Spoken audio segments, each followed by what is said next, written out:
खुलुमबाय Bodoland एंखं television studio आं हायनारसि गयारि दिनैनि गाहाय रादाबफोराव दङ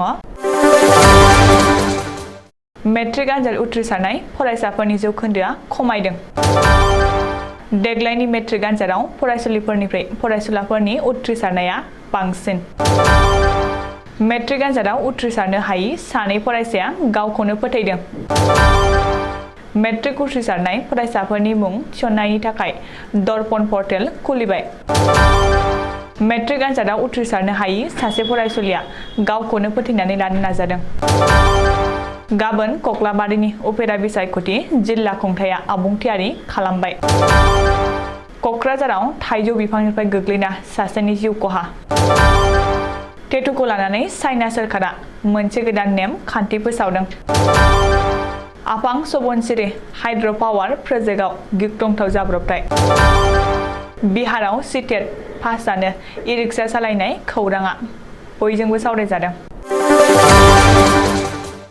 दानिया फैदो आबुं रादाबाव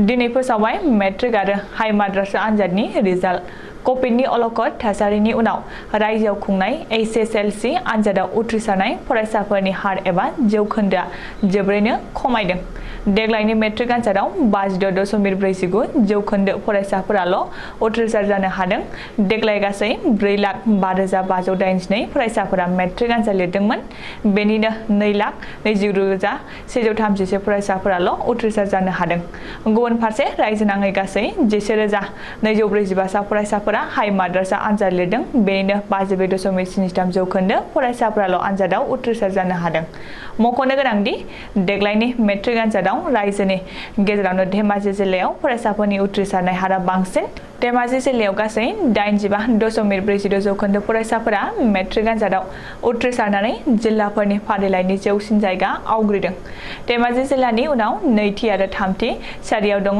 डिमा हासाव आरो शिबसागर डिमा हासावआव 80.36 जौखोन्दो आरो शिबसागराव 81.17 जौखोन्दो फरायसाफोरा उथ्रिसारदों गुबुन फारसे फारिलाइनि गाहायथाराव दं बिटिआरनि चिरां जिल्लायाव 34.27 जौखोन्दो फरायसाफोराल' देग्लायनि मेट्रिक आनजादाव उथ्रिसारदों मख'नो गोनांदि चिरां जिल्लाजों लोगोसे गाहायथाराव दङ हजाय जिल्लायावबो हजायाव गासै 37.20 जौखोन्दो फरायसाफोरा देग्लायनि मेट्रिक आनजादाव उथ्रिसार जादों मख'नो गोनांदि ट्राइबेल ओनसोल आरो साहा बागानिया ओनसोलाव देग्लाय मेट्रिक आनजादनि रिजाल्टआ गाज्रिसिन जादों होननानै सोलोंथाइ मन्थ्रि डक्टर रनज पेगुआ खौरां बिजोङाव फोसावदों बेखौबो मख'नो गोनांदि बिटिआरनि दरब्रै जिल्लानि गेजेराव बाक्सा जिल्लायाव मेट्रिक आनजाद उथ्रिसारनाय फरायसाफोरनि जौखोन्दोआ बांसिन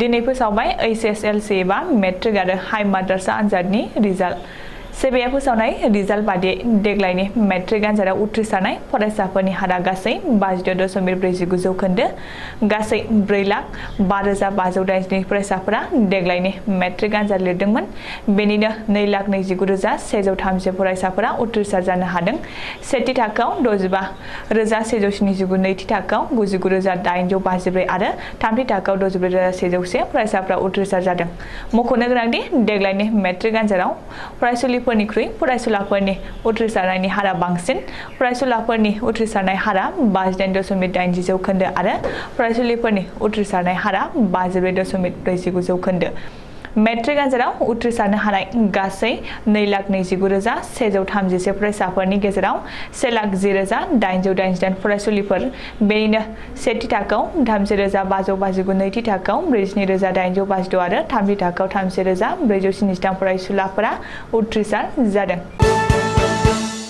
दिनै मेट्रिक आनजादनि रिजाल्ट फोसावनायखौ लाना रायजो नाङै रंजाखांदों नाथाय बेनि गेजेरावनो मोनसे दुखुनांथाव खौरां मेट्रिक आनजादाव उथ्रिसारनो हायि सानै फरायसाया गावखौनो फोथैनानै लानाय जाथाया सोराङाव फैदों मिथिनो हानाय बादिब्ला मंगलदै ओनसोलनि लाहुल बरा मुंनि सासे फरायसाया मेट्रिक आनजादनि रिजाल्ट फोसावनायनि सिगांनो बिमा बिफानो सुइसाइड नट लिरना गालांनानै गावनि जिउखौ फोजोबनानै लादों मेट्रिक आनजादाव गावदि मोजां रिजाल्ट खालामनो हानाय नङा बेखौ मिथिखानानै थारिनि बरा आरो आनान बरानि फिसाज्ला राहुल बराया गावखौ फोथैनानै लायो नाथाय नोजोरथाव बाथ्राया बेसोदि राहुल बर'आ दिनैनि रिजाल्टआव मोजाङैनो उथ्रिसार जानो हादोंमोन।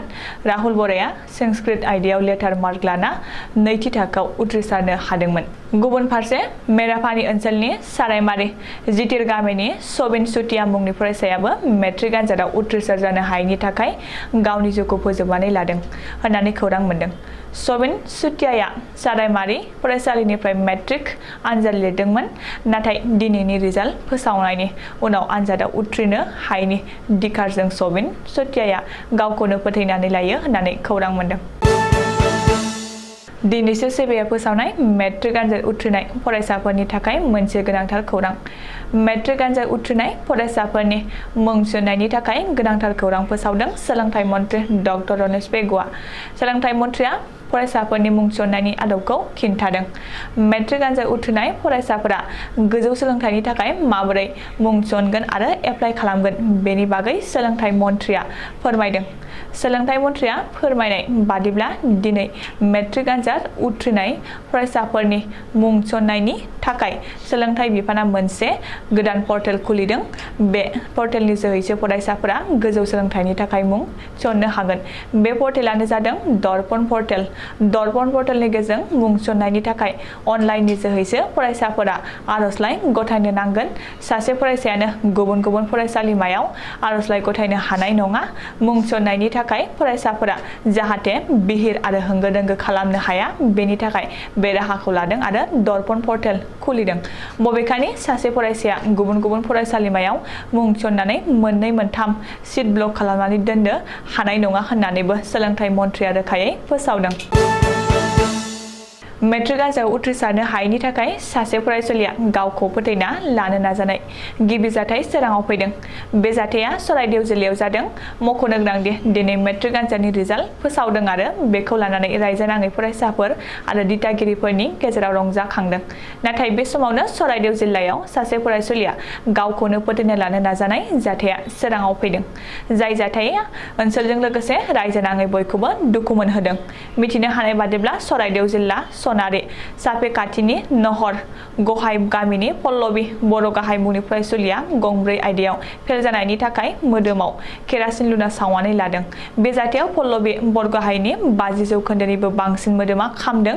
बबेखानि नखरनि सुबुंफ्रा पल्लबी बर' गाहायखौ साफे खाथि सोरखार देहा फाहामसालियाव थिसनदोंमोनब्लाबो गोजौ फाहामथायनि थाखाय डक्टरा डिब्रुगड़आव दैथायहरो होननानै मिथिनो हादों। मख'नो गोनांदि पल्लबी बर' गाहाया रहन हायार सेकेन्डारि फरायसालियाव मेट्रिक आनजाद लिरदोंमोन, नाथाय मेट्रिक आनजादाव उथ्रिसारनो हायैनि थाखाय मोदोमाव केरासिन लुना सावनानै लायो आरो गावखौनो फोथैनो नाजायो होननानै नखरनि सोद्रोमाफोरा सुलुङाव फोरमायदों। गाबोन बिटिसिनि 22 नं कक्लाबारि बियाबनि उफेरा बिसायख'थि। कक्लाबारि बियाबनि गासै मोन 97 पद मिरुफोराव गाबोन फुंनि 7:30 रिंगानिफ्राय बेलासि 4:30 रिंगासिम उफेरा बिसायख'थिनि पद आजावगोन। मिथिनो हानाय बादिब्ला कक्लाबारि उफेरा बिसायख'थिनि थाखाय बाक्सा जिल्ला खुंथाया आबुं थियारि आरो गासैबो लाहार फाहार खालामदों आरो रैखाथिखौ नोजोर होदों। 500निबो बांसिन प्रिजाइडिं अफिसार आरो पलिं अफिसारफोराबो जिल्ला खुंथायनि बिथोन बायदि दिनै फुङावनो थुबुर जाना बिसायख'थियाव गोनां जानाय मुवा बेसादफोरखौ थियारि खालामनानै गावबा गावनि भटिं सेन्टाराव रावना होबाय। बेलट बाक्सु बेलट पेपारजों लोगोसे गासैबो गोनां जानाय मुवा बेसादफोरखौ लानानै कक्लाबारि उफेरा बिसायख'थिनि भटिं सेन्टाराव रावना होदों प्रिजाइडिं अफिसार आरो पलिं अफिसारफोरा। बेजों लोगोसेनो उफेरा बिसायख'थिनि डिउटि गोग्लैनाय सोद्रोमाफोरा बिसायख'थिया गोजोनै आरो गाहामै गाहाम जोबलांनायखौ मिजिंथिदों। मिथिनो हानाय बादिब्ला उफेरा बिसायख'थिनि रैखाथिनि थाखाय मोनबा जन आरो मोनजि सेक्टराव पुलिस आरो पेरा मिलिटारिफोरखौ जिल्ला खुंथाया थिसनदों। मख'नो गोनांदि कक्लाबारि उफेरा बिसायख'थियाव इउपिपिएल मित्र जथनि बिजाथि मन्टु बर', बिपिएफनि बिजाथि शंकर बसुमतारी, पिआइनि बिजाथि लव कुमार बर' आरो उदां बिजाथि हिरन सरनियाया गसंदों। बिसोर साब्रै बिजाथिफोरनि खाफालखौ गाबोन कक्लाबारि बियाबनि 77,416 पदफोरा थि खालामगोन। रिपर्ट बादिब्ला 77,416 पदफोरनि गेजेराव 35,752 हौवा भटारफोर आरो 30,600 आइजो भटारफोर। मानसिनि जिउआ बबे समाव मा जाब्रबथाय जाना जिउ गोमानो गोनां जायो बेखौ रावबो बुंस'नो हाया। क'क्राझार जिल्लानि सालाकाटि एनटिपिसि कम्पानिनि सिङाव थानाय फांसे थाइजौ बिफाङाव थाइजौ फिथाइ हाननो गाखोनायावनो हरखाबै गोजौनिफ्राय हायाव थोंगोरै थानाय रडआव गोग्लैसिनना सोरखिलांदों। जाथाय जानाय सुबुंखौ बर' खुस्राकाटि गामिनि लकेन बर'नि फिसाज्ला नमल बर' होननानै सिनायथिनाय जादों। जाथायनि उनाव देहा फाहामथायनि थाखाय बङाइगावनि लवार आसाम देहा फाहामसालियाव थिसनथाय होदोंमोनब्लाबो बेवहायनो जिउ गोमाबाय होननानै मिथिनाय जायो। चाइना सोरखारा मोनसे गिदिरथार थांखि फोसावदों। जायफोर लाइमोन सेंग्रा सिख्लाफोरा 18 बोसोर बैसोनि जायाखै बिसोर बायदि लाइमोनफोरनि जायखिजाया मोदोमनि बाहागोफ्राव टेटु आखिना लानो मोननाय नङा। मानोना बेबायदि आखिना लानाया समाजबादनि गाहाय नेमखान्थिफोरखौ बेरेखा खालामनाय जायो होननानै बुंथिदों। बेनि अनगायैबो सोरखारा खाना होनाय नेमखान्थिखौ नेवसिनानै जायफोर पार्लारफोरा 18 बोसोर बैसोनि उन्दै लाइमोनफोरनि मोदोमनि बाहागोआव टेटु आखिना होगोन बै पार्लारफोरनि सायावबो गोख्रोंथार राहा लागोन होननानै शिलंआव फोरमायदों।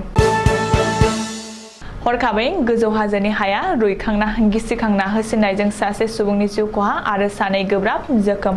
एनएचपिसिनि बिबानगिरिफ्रा कसिमाव आफां सबनसिरि हाइड्र' पावार प्रजेक्टनि खामानि मावबाय थानाय समावनो 2 नं गरंआव गोजौ हाजोनि हा दामोला हरखाबै रुइखांना गिसिखांनायजों गोग्लैसिनना सासे लेबारनि हाथि बरुवा मुंनि सुबुङा जिउ खहा जादों। बेनि अनगायैबो गुबुन 2 लेबारफोराबो गोब्राब जोखोम जायो। बे जाथायनि सायाव ओनसोलनि रायजो राजाया आफां सबनसिरि हाइड्र' पावार बिथांखिखौ बन्द' खालामनांगौनि सरकारनिसिम दाबि दैखांहरदों।